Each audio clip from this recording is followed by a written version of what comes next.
Hi everyone, welcome to 21st Century Saints. Now this is a bit of an impromptu episode that we haven't scheduled. So what we're going to do is just take a minute or two while our viewers come and join us. We're going to send out the links. So if it's okay with you all, we're just going to probably be quiet for a few minutes while we do that. So we will be right with.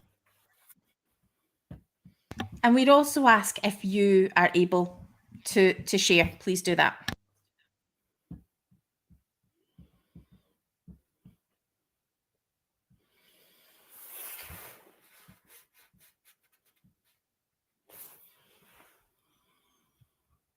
It's so strange being silent on our podcast. I think this is possibly the longest time we've ever been quiet, but yes, thank you for bearing with us. So I'm just going to get this link sent out, our YouTube channel link sent out to sort of all the places that we would normally send it to. And hopefully we will have some of you all come and join us, because this really was a surprise tonight. We knew we were going to come on at some time, but you know, we have been super busy. Things have been crazy. Sarah, how has your schedule looked even just today?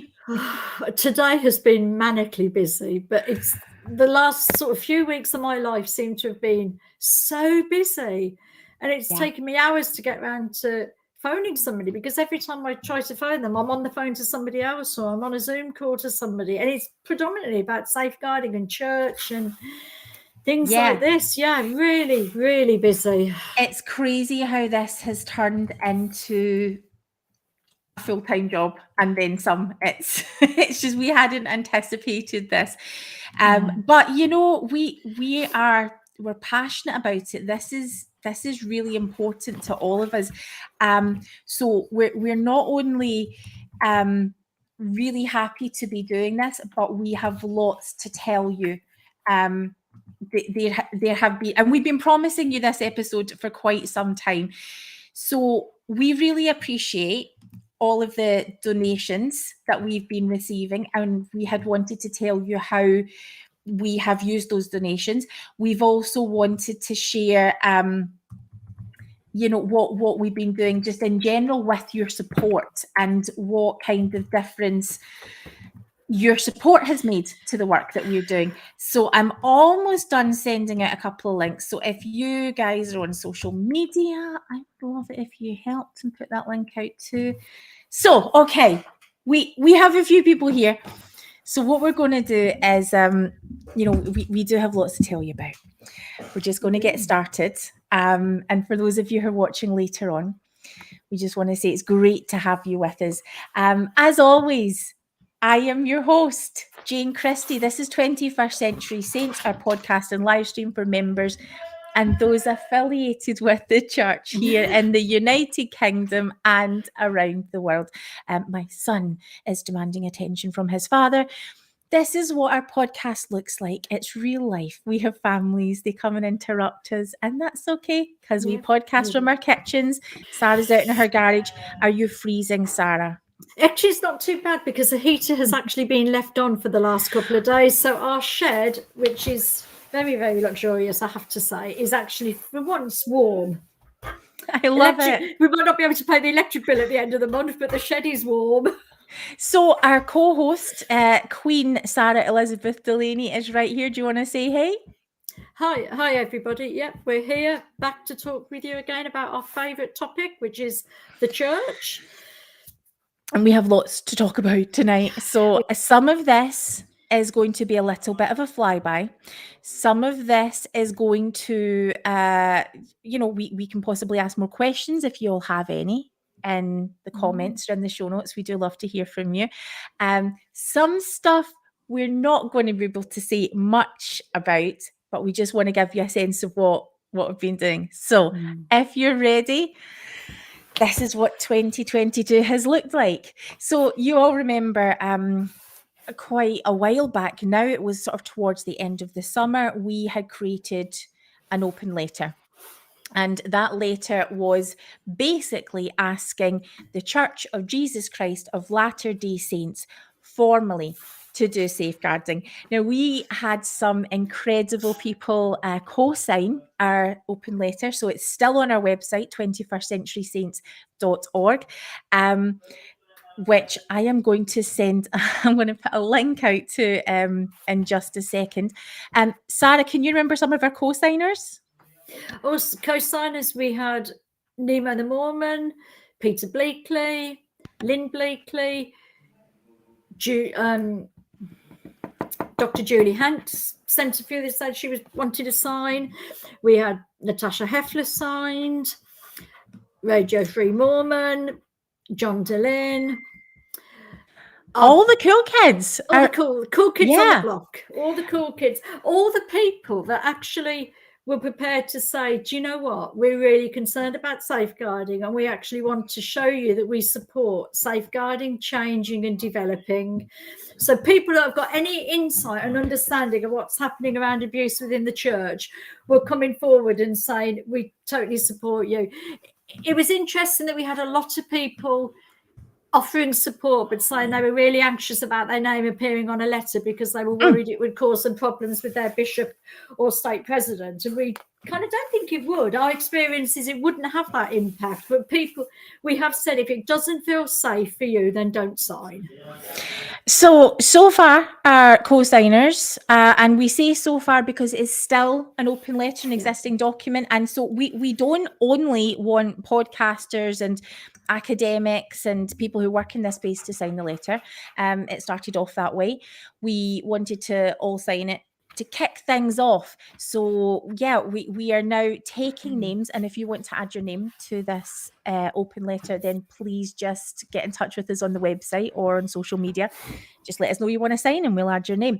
So we have all of the Brit Avengers. We have Nemo the Mormon. We have Lauren Julian Heath of Sunstone UK. We have Peter Bleakley, Priesthood Dispatches. Bill Real, Radio Free Mormon. We have Lindsay Hansen Park, Marco Fuentes from Mormon Neurodivergence. We have Drew Hunter. We have Natasha Helfer, Lynn Bleakley, Scott from the incredible Rameumptom Ruminations, which I hope you're all checking out.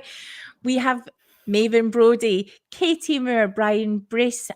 We have Julie Hanks, Charles Lawson, who's an author. We have Debbie Coleman, Donnell Allen, Mark D. Nelson. You know what?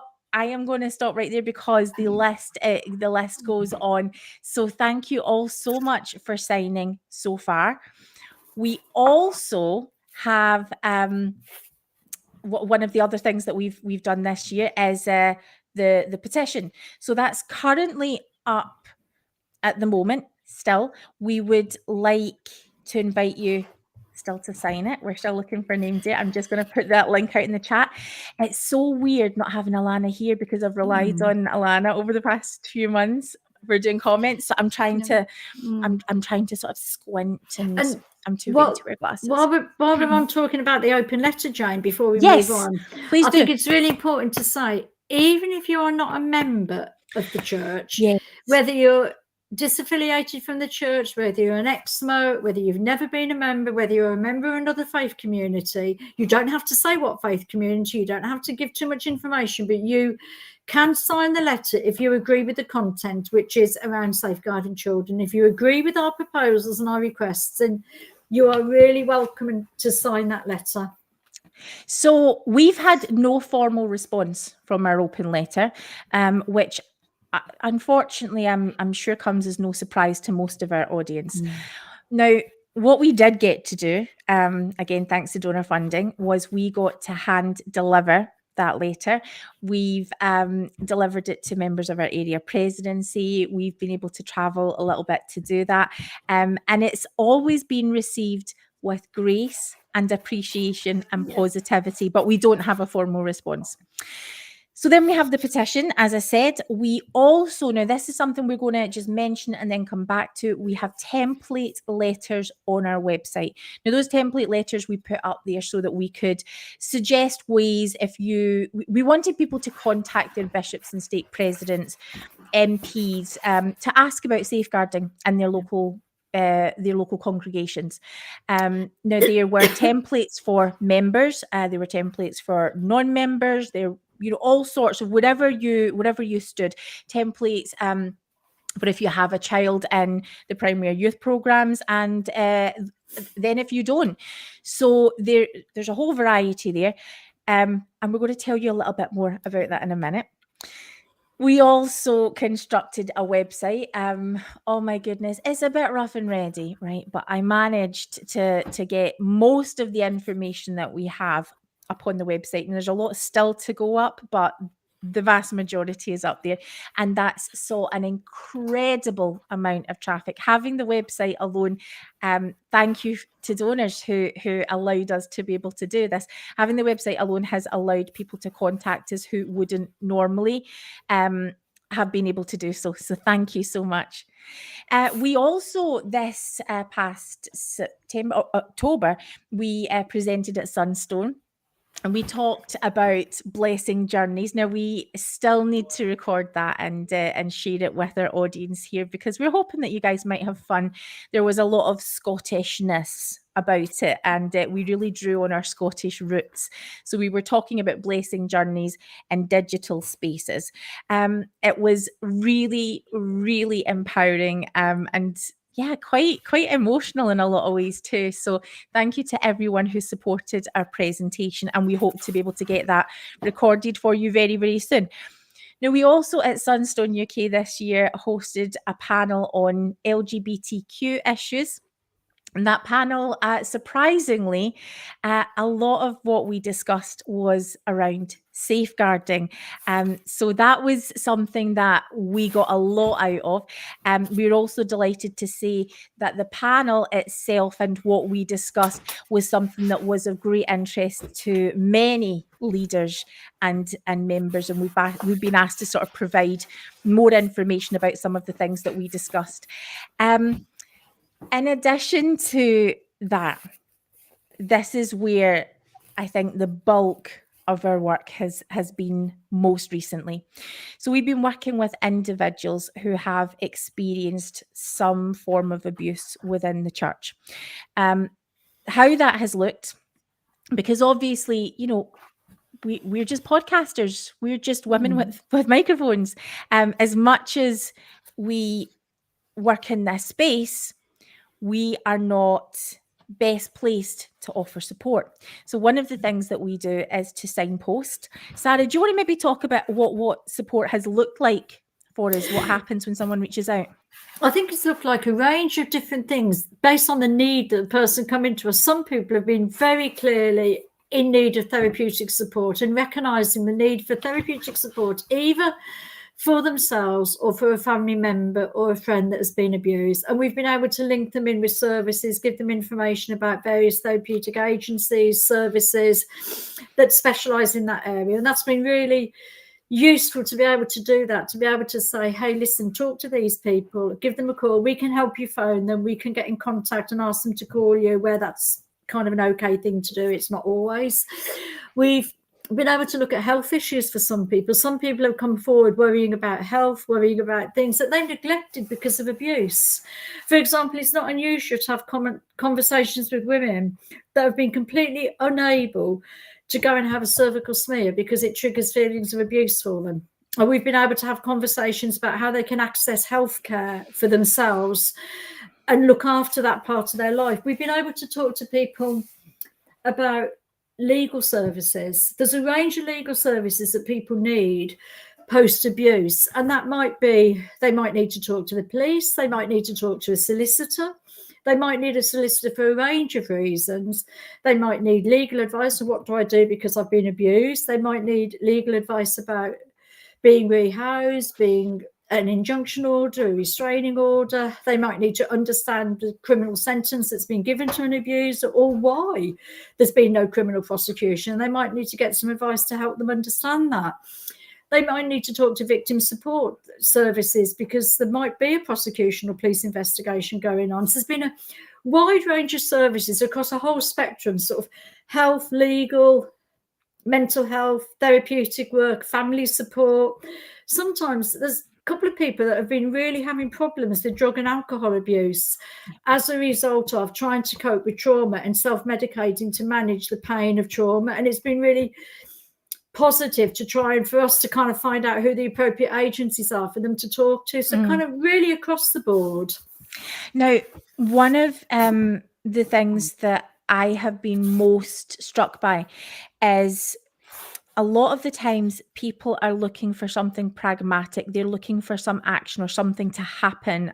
Often it is possibly, you know, looking at legal recourse and what they can do. So we do have lots of advice on that, but often people are reaching out to us to ask us, what's happening? Is the church listening? Right.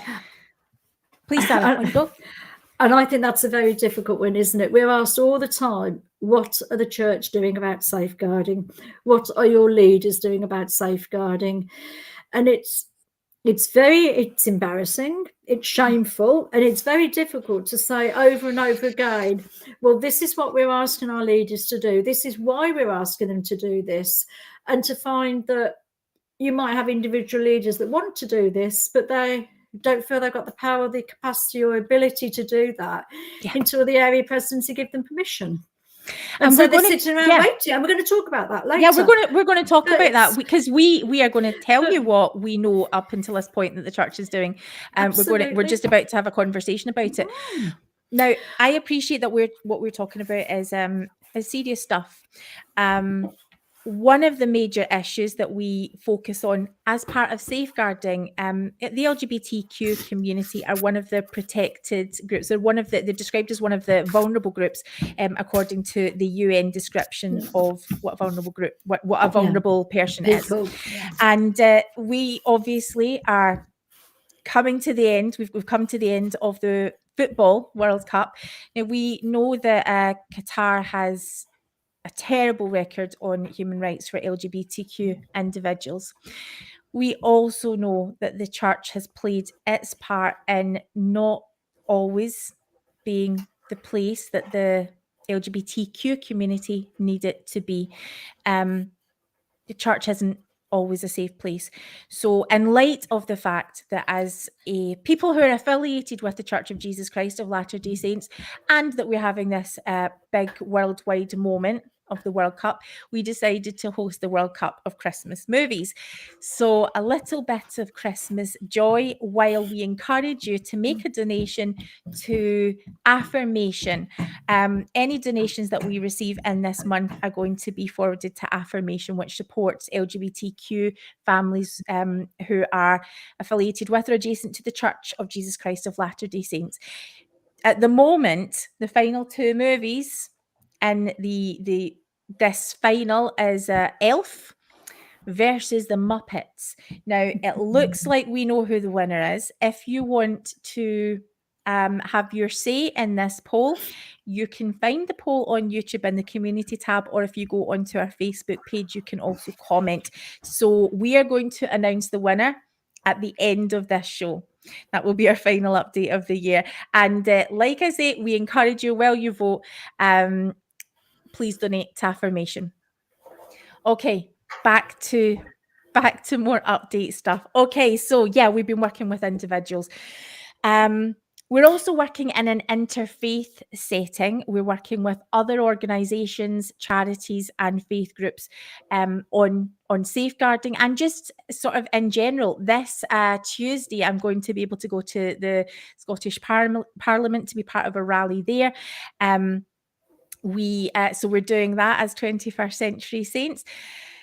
It's been so empowering to work with charities and organisations and individuals who are desperate to work with the church. They are kind and wonderful and faithful and come from all sorts of different backgrounds, and they are here to help. And we hopefully are trying to bridge that gap and bring that relationship together. We are also analysing recommendations from the Independent Inquiry into Childhood Sexual Abuse, which that report came out a few months ago. Sarah, could you maybe briefly just talk about what that inquiry is? Yeah, that inquiry is one that took place. There's been 15 different independent inquiries into child sexual abuse, looking at abuse in sort of religious settings, which is the one we've paid particular attention to, foster care, various other like Westminster, the Lord Jennings. It was all based on the back of Jimmy Savile. It originally started in 2014 as a voluntary inquiry, but Sarah, for Professor, most of our audience, we're kind of equally UK and USA. Do you want to just explain a little bit about Jimmy Savile? Because Jimmy Savile was a famous TV personality, the 60s and 70s, really famous, incredibly well known, and he had access to thousands of children through the work he did, voluntary work, charity work with communities, with hospitals, with schools. And before he died, there were lots and lots of complaints about him behaving in a sexually abusive way that nobody took seriously because of his celebrity status. They were brushed under the carpet, they were ignored, they simply took no notice, in all honesty. Victims were silenced and ignored. After his death, even more people came forward to speak out about his abusive behaviour, and there were hundreds and hundreds of victims. That eventually led to an inquiry around how had this happened? How could this man have been such a pinnacle of children's TV, children's celebrity status? How could he have had such a following and such a national status and have been able to abuse so many children, and nobody believed and stopped him? And I think part of the point of what had happened was because he knew how to work with these really big agencies. So he was part of the national broadcaster, the BBC, and he was also very closely affiliated with police organisations, charitable groups, government. So, yeah, the government. So he was very, very much using this, the institutions who just sort of saw him as this funny, slightly wacky guy to access children. And sometimes ignored what he was doing because actually he was making a lot of money for them. So actually deliberately chose to ignore what he was doing. But he was very powerful, very influential, and he continued to abuse for many, many decades. Mm-hmm. When people finally came forward, the inquiry decided to start looking at how did this happen? How did we get into such a state where this level of abuse had been allowed to continue across so many different settings and decades and people? What the inquiry found when it started on a voluntary basis was that agencies and organisations were hiding information. They were covering things up and they weren't being honest with the inquiry. So they changed it to a statutory footing, which meant the inquiry had the power to compel people to give evidence to them. And that was a really useful step. Certainly, I was working in the statutory sector at the time, and we had a very clear message that it is illegal to destroy anything that the inquiry might want to see. So we kind of had to do a really quick think about records and think, well, actually, data protection, we probably should destroy that, but we can't because the inquiry might possibly want that. So there was a really powerful message once it went on the statutory footing. Now, what the independent inquiry in religious settings found, and really usefully, our church made a submission. They were part of that inquiry.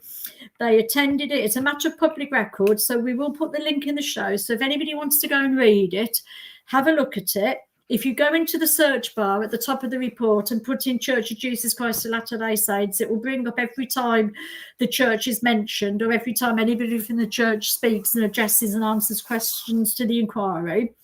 So it might be an interesting read for those of you that would like to do that. Let me tell you, it is a very, very interesting read. And I think what we need to be clear as well is the church made submissions to this independent inquiry in October 2019. So over 3 years ago. Since then, every agency that submitted to the inquiry has been asked to respond to the final inquiry report with what they've learned from the inquiry and what they have taken away from that and what they're going to be doing within their organisation. I logged onto the inquiry website a little while ago, sometime this last week or so, and read all the responses of lots of other churches. I couldn't see a response from our church yet, so I'm hoping that will be coming soon. Lots of other churches. It was interesting to see what the Anglican Church, the Catholic Church, Jehovah's Witnesses, Baptists, Quakers. It was interesting to read what they've all learned from the inquiry and what they're going to be doing as a result of that. I couldn't find our church submission. Maybe I missed it. If it's there, please send it to me, somebody. But I don't think I did miss it. I think we're still waiting for that to come forward. But when we have that, we will tell you what the church learned from the inquiry.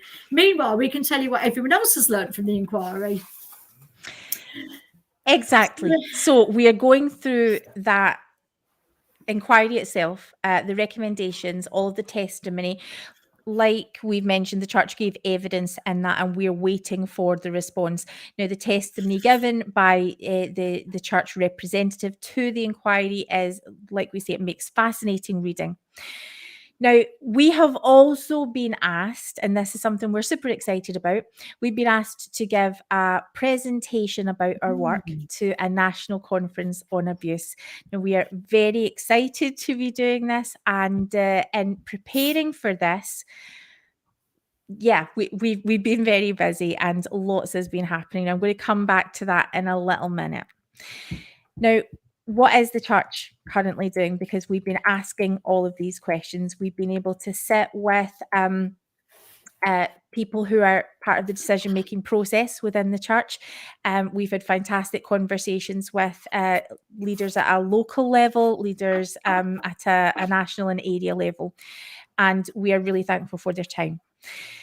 What we're able to tell you is that safeguarding, there is going to be a rollout of a safeguarding pilot program here in the UK, and it's going to be piloted in London. It's going to be based on the existing word you've heard us talking about, the Canterbury Stake model, which has created its sort of own, it's piloting its own sort of safeguarding procedure. So it's going to be an adaptation of that, and like we say, it's going to be rolled out in London. We're also going to be getting DBS checks. We're also going to be seeing safeguarding leads called throughout the church here in the UK. And we are delighted about that. Sarah, DBS checks. Do you want to? Oh, the sigh. Oh, the pain. It is the pain, isn't it? Well, DBS checks have been an ongoing thing for a long, long time, haven't they? We've been talking about the importance of these background checks. The importance of somebody's name on what's called in the UK the barred list. I don't know what is referred to in other nations, but in the UK it's the barred list. And if somebody's name is included on that list, it means that they have been deemed unsuitable to be allowed to work with children or vulnerable adults. Mm-hmm. And that will usually be because of the result of a conviction or a caution, or it might be professional misjudgment, misbehaviour, inappropriate professional conduct that actually gets them onto that barred list. But if somebody is named on that barred list, it is illegal for that person to work with children, youth or vulnerable adults. It is also a criminal offence for anybody to ask somebody on the barred list to work with children or vulnerable adults. So as far as the church are concerned, if the bishop calls somebody to be a primary teacher and their name is on the barred list, the bishop is committing a criminal offence by asking them to do that work. Can you repeat that? Can you just say that again very clearly? I will repeat that. It is illegal in the UK under the Safeguarding Vulnerable Persons Act of 2006. It is illegal, and it's section 9 if anybody wants to go and look it up.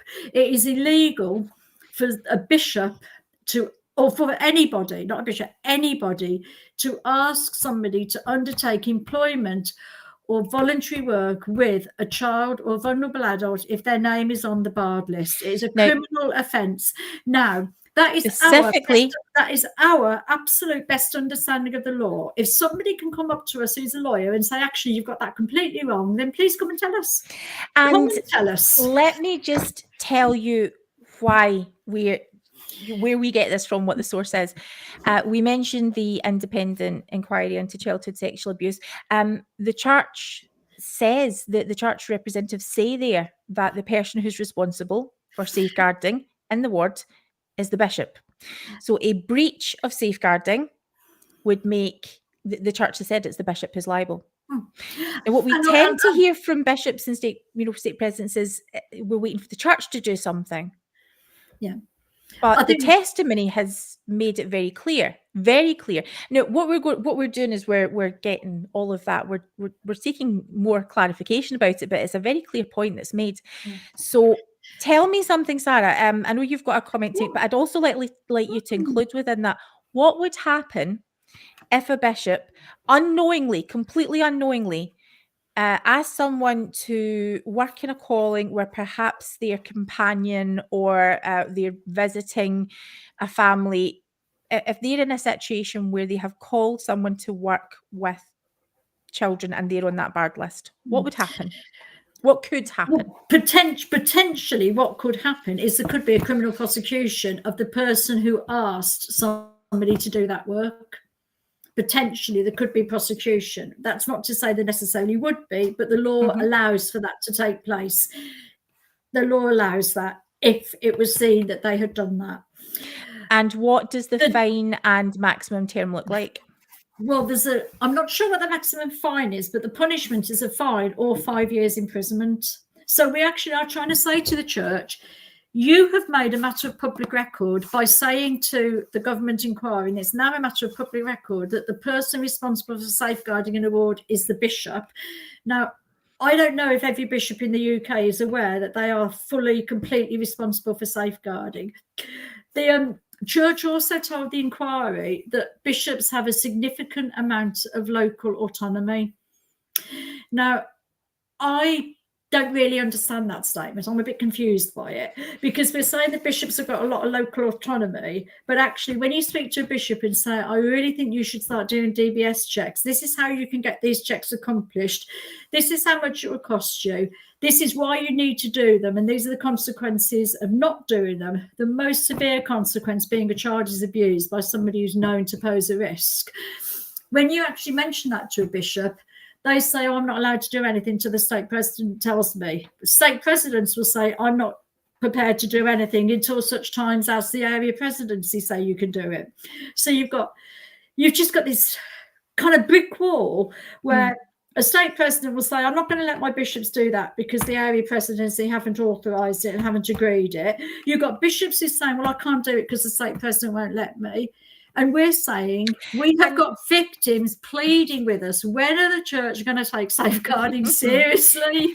Let me just make this really clear, because I'm really hopeful for the people who were involved in what we're saying here isn't speculation. What we're saying here is what not every stake president or bishop or church leader necessarily thinks this way. I mean, certainly Sarah and I have won bishop roulette. I mean, our church leaders are fantastic. And stake president, we are winning. Absolutely. We really, really are. They are fantastic guys, and they are committed to safeguarding. But being committed to safeguarding looks different wherever you go. Now, let me just make really clear, when we are hearing someone who's in church leadership saying, I am not going to allow DBS checks, that's a problem. That is a huge problem. And you ought to know, if you have said those words, you ought to know why that's a problem. Ultimately, we are pointing out here, this is why one of the reasons why we poured over those guidelines is because bishops themselves are liable for these types of breaches. Now, if it's not enough to sort of cover your own backs and make sure that the bishops that we call are completely protected in the law, we point out that DBS checks add a level of protection to the church while not being in any way a fail-safe. There's something else that we need to show that we are serious. Now, if you're delaying that, if there is no reason why that could not happen tomorrow, and because we're in a church that if a conference happened and something is said to us, the church implements it, the membership are waiting to go, we do this so well, it would be implemented instantaneously. We can do that. So we're calling on you to act. Well, let me just share the reason. I have to say that my faith and my trust in I know we've been told DBS checks are coming. We've been told the area presidency are looking at them. We've been told it's happening. Yes. But my faith and my trust is a little low in that area at this moment in time. And I'll tell you why it's a little low. Why is that? Tell me why. It's a little low, Jane, because I'm going to read from the Church Submission to the Independent Inquiry in Child Sexual Abuse. And the church stated, that the church does not routinely undertake DBS checking because it is not mandated in law, and because it considers that its clear, robust and well-managed policies, procedures and arrangements for safeguarding children minimise the risk of abuse and protect children and youth. The Church of Jesus Christ of Latter-day Saints is considering how it could more fully make use of these checks. They've been considering this since the submission date on the 28th, I think it was, of October 2019. So they've been considering it for 3 years. And for half of that time, they've had COVID, when they haven't even had to go to church and do anything, but they're still considering it. The Church of Jesus Christ does undertake ad hoc DBS checking, e.g., DBS checking was undertaken for all members who work directly with youth of the church during the August 2019 for the Strength of Youth Conference. But that wasn't the actual church. Oh my goodness. Right. Let's think about this. The reason the church did DBS checks for youth conference was because they wouldn't be allowed to use the premises unless they were complying with safeguarding law. So they did DBS checks. That same week, this church sent 14 plus, went to especially for youth, went to the Strength of Youth Conference. Those leaders would have had DBS checks. A lot of the beehives and deacons, although I don't think we call them that now, do we? The 12 and 13-year-olds would have gone to annual camp for a few days. Did they do the same DBS check on those annual camp leaders? Now, we'd love to hear about this. If your child went to youth camp this last summer, please let us know if your youth camp leaders for the 12 to 13-year-olds had a DBS check. If they did, we want to shout it from the rooftops that the church used them and did a fabulous job of it. If they didn't, we want to know, because we want to be saying to the church that was a failure that you could have avoided, and let's not let that happen again next year. So this is why my faith is low. The church have been considering how to more fully use DBS checks for 3 years. How long does it take to fully consider whether you're going to follow what all the leading experts in child protection say you should do to safeguard children? I don't know how long that. Yeah, how long does that take? So, what we do know, what has been made very, very clear to us, is that currently safeguarding is being looked at, not just in these pilot programs, but for the whole area. They're taking it seriously, and so it's current, it's serious, and it's. I'd hate to see what happened if they didn't take something seriously. If it takes them 3 years and they're taking it ever so seriously, what happens to the things that aren't serious? Can I tell you what? Right? No, because but we need to talk about this, because this is one of the things that we sort of struggle with, that everybody we work with struggles with, that people who reach out to us struggle with. I want to be able to be able to believe that it is really important and that we're really doing it, versus people who are like, it's not really going to happen. It doesn't really mean a whole lot unless it's bad optics. There's not really going to be a change.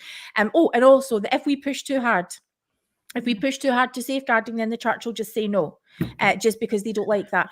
And I really want to be able to say that I believe that it's important and that you're doing. I think what is behind it is you've got people who are paralyzed because we are so focused on waiting to see what our leader approves. We're so worried in case we do something wrong, and we're waiting for this top-down stuff. Well, we all are.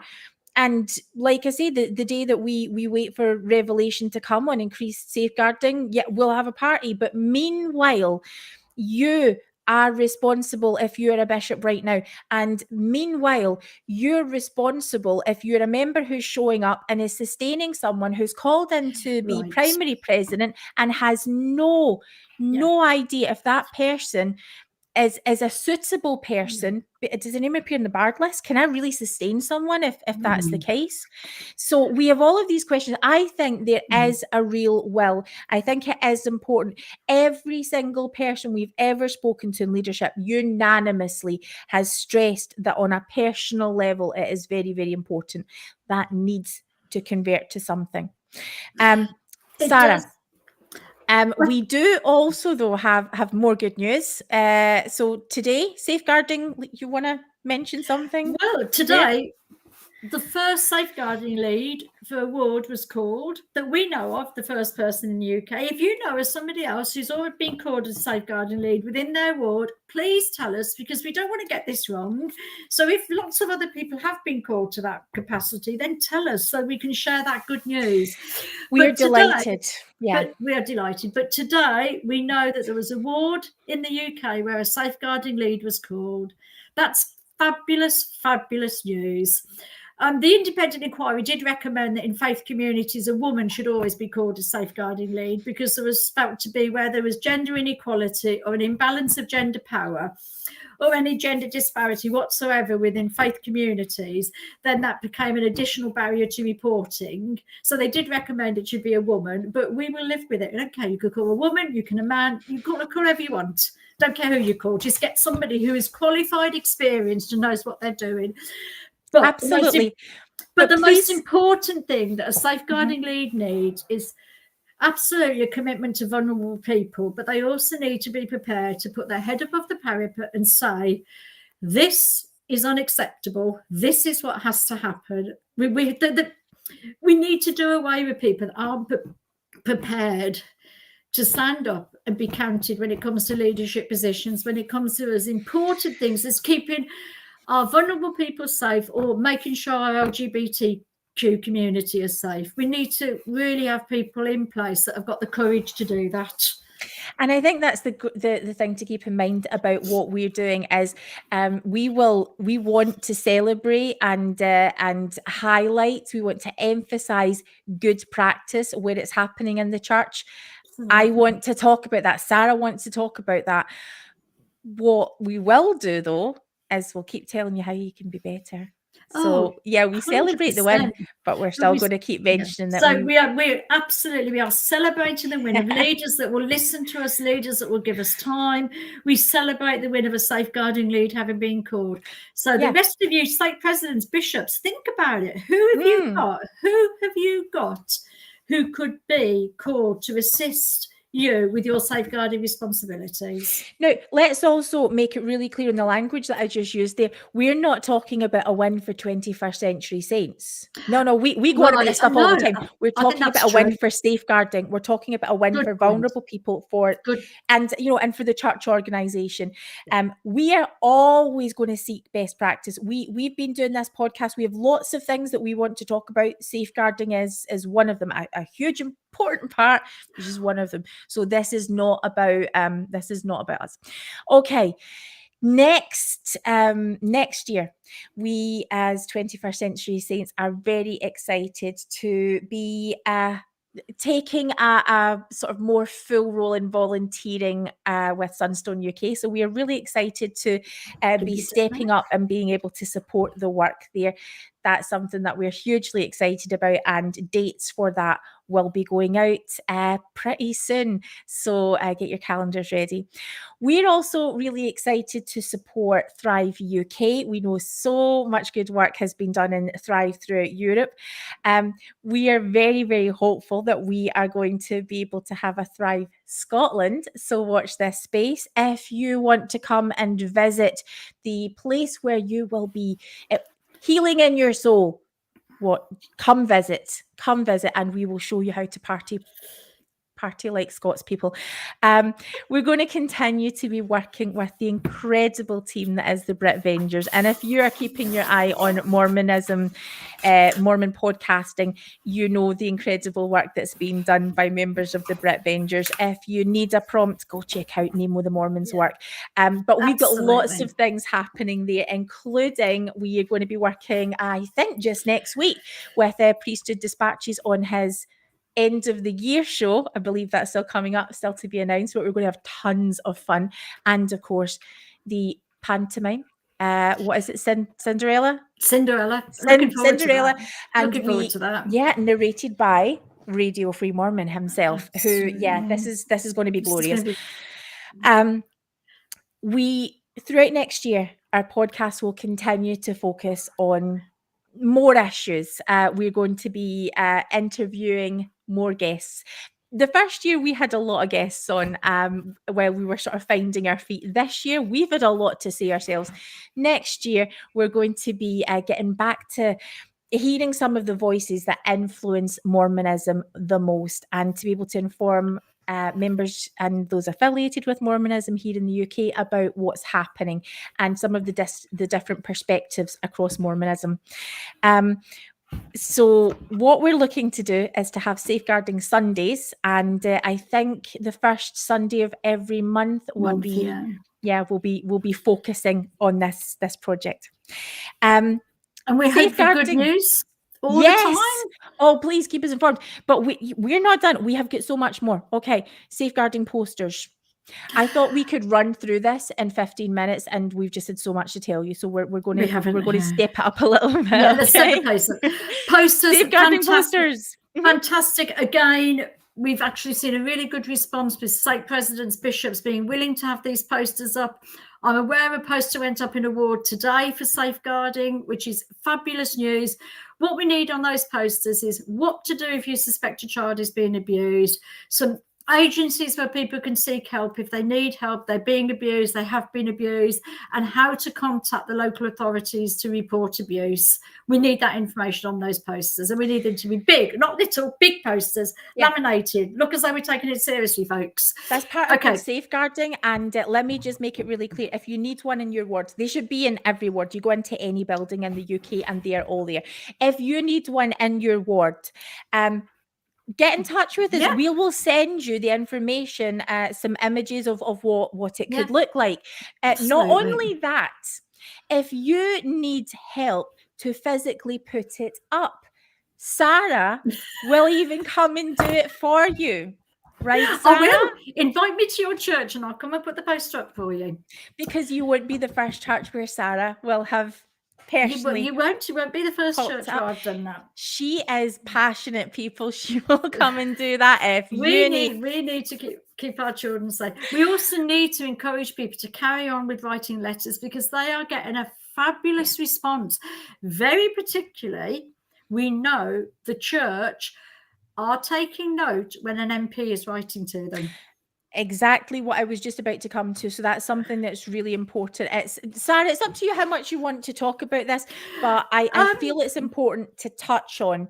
As a result of what we've been doing along the template letters, also shout out to Marco in the comments, who was someone else. It was so great. He took us with him by video to hand deliver his letter. It was so great. It was brilliant. It was great. When you contact your elected representative, tell me. I'll touch on my story. When I contacted my elected representative, she was great. She listened. We agreed a date for a meeting. We met online. We had a long discussion. I shared lots of information and concerns about safeguarding within the church, shared some of the things that we were requesting the church to do. She was very concerned and said that she had been in the position as Minister of Safeguarding for exploitation and also for victims at various points during her government years. And her understanding was that actually the church really were not taking safeguarding as serious as they should. She took various kind of actions on that, which we'll cover in another time. She took various actions on that. But she did write a letter to the church asking the church to explain to her what they are doing about safeguarding. We can read the letter if you want me to read the letter that she sent to the church. Or should we do that another time? Do you know what? Let's do it another time. Let's do it another time. Unless our audience desperately needs it right now. If not, we'll read it next time. It's a great letter. We'll read it another time. We'd like to hold on to this because there is going to be another update show at some point. Okay. Continue, Sarah. But you had good feedback. Yeah, and very they good shared your feedback, concerns. and very good feedback, and very good discussion with the independent chair of the local safeguarding board for the county where I live in the UK. A very good conversation, and he had a conversation with the MP, and then they both had a conversation with me. So people do take it seriously. People don't just think, oh, stop making a fuss about nothing. People are taking it seriously when we go to them and raise, these are the things that worry us. These are the things that we're hearing about. These are the things that we kind of would like to see some action on. So what we do know is that when you are tenacious, and Sarah is tenacious, MPs have a responsibility to follow up on this. And you, wherever you are, your elected representatives, you know you do. You know they do. But they don't always respond. And sometimes it takes some pushing. So the fact that anyone sent these letters in the first place is a huge thing, because they are aware of it. But they have to take it seriously, and they have to make inquiries and find out what's going on. And can I just say as well, when the MP writes back to your local church, writes back to your local bishop or stake president, the MP will not give your name. They will simply say a constituent has contacted me. Now, that didn't quite work for me because, of course, my bishop and my stake president, you're perfectly right, this letter would have come from me. So the anonymity didn't quite actually work. But that's fine. That was fine for me. Yeah, Sarah's happy to go in and it, say, I sent this letter and here's absolutely. the response I got, and if you want to do that, awesome. If you don't, that's fine. But I was just going to say, you don't have to do that. If it's not safe for you to do that, you don't have to do it. Stay anonymous. Exactly. And so if you need support with doing that, Sarah and I are absolutely here to advise you. But it's really important to note that they contact the bishops. And when these types of questions are being asked, it's tough for bishops. And the bishops really.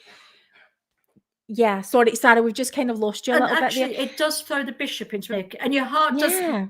It throws the bishop into a panic, being questioned by an MP, like, please, I want you to put in writing to me what you are doing about safeguarding. It throws the bishop into a panic. And your heart goes out to the bishop because they're good people. They don't want to operate like that. They're good people that are struggling. And I think it's because they genuinely don't realise. No, they don't. But the fact it throws the bishop into a panic is good, because it means it gets sent up to the stake president, to the area president, to the church lawyers. And that's the way things have to be to get change. Absolutely. So we're going to take a break for a moment just to quickly let you know about our update before we have one final thing, probably the biggest thing we're going to talk about tonight. We've had all of these great advances in safeguarding. We can tell you that things are happening. So we will have lots to tell you about next week. But again, we want to remind you of our fundraiser for affirmation, that any donations that we receive in this month are going to affirmation. So as you vote in the World Cup final of Christmas movies, let me just make the announcement. And the winner, on you go, Sarah, please do. I was just going to say, LGBT communities, our community, Jane and me, it's our community. We love them. Really support them, please support them. Absolutely, please do. We see you and we love you, and also thank you to Affirmation for all the incredible work that you do. We're delighted to support you. I do love your Christmas jumper. Stand up so you can see it properly. Do you want my Christmas jumper, everyone? Adorable. I don't even have a Christmas jumper. I need to go Christmas jumper shopping. I've had this Christmas jumper for 20 years. I've had this, but you have? Go for it, Jane. Right, we've got to build up now. We should have had all the final bits in. Come on, go for it. Final bits are all in. So, Elf versus the Muppets, and the winner is World Cup of Christmas Movies 2022. Winner is Elf.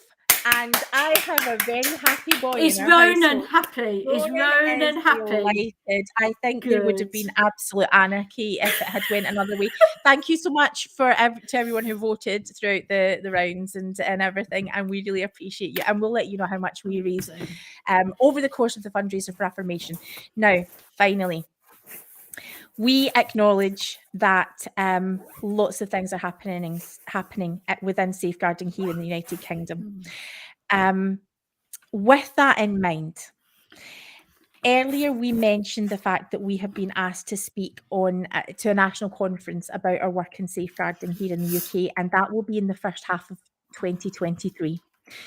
As we prepare to deliver a presentation about what we've learned, one of the things that we are commonly asked is if we can share any information or offer any insight about the scale of abuse within the Church of Jesus Christ of Latter-day Saints here in the British Isles.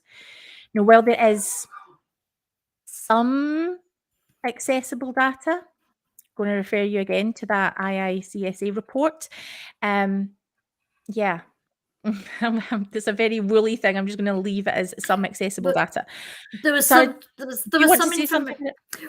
some information that was prepared by the church that was ready to be submitted to the inquiry, but because it was not used in the inquiry's final report and final decision making around what recommendations to make, those particular documents were not made available to the wider public, and they were a table of allegations, a table of referrals to LADO, which is referrals on people in positions of trust who've abused children, and they were church disciplinary tables. That information the church have collated, but it wasn't publicly available. Yeah, so we do have some kind of number, but what we're going to do is just leave it because we'll talk about that in a special episode at some point later.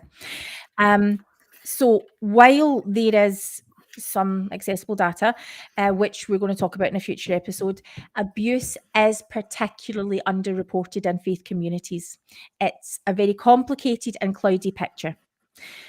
21st century saints would like to invite people who are from the UK and Ireland to help us gather data to build a picture of what is actually happening or has historically happened and how the church responds.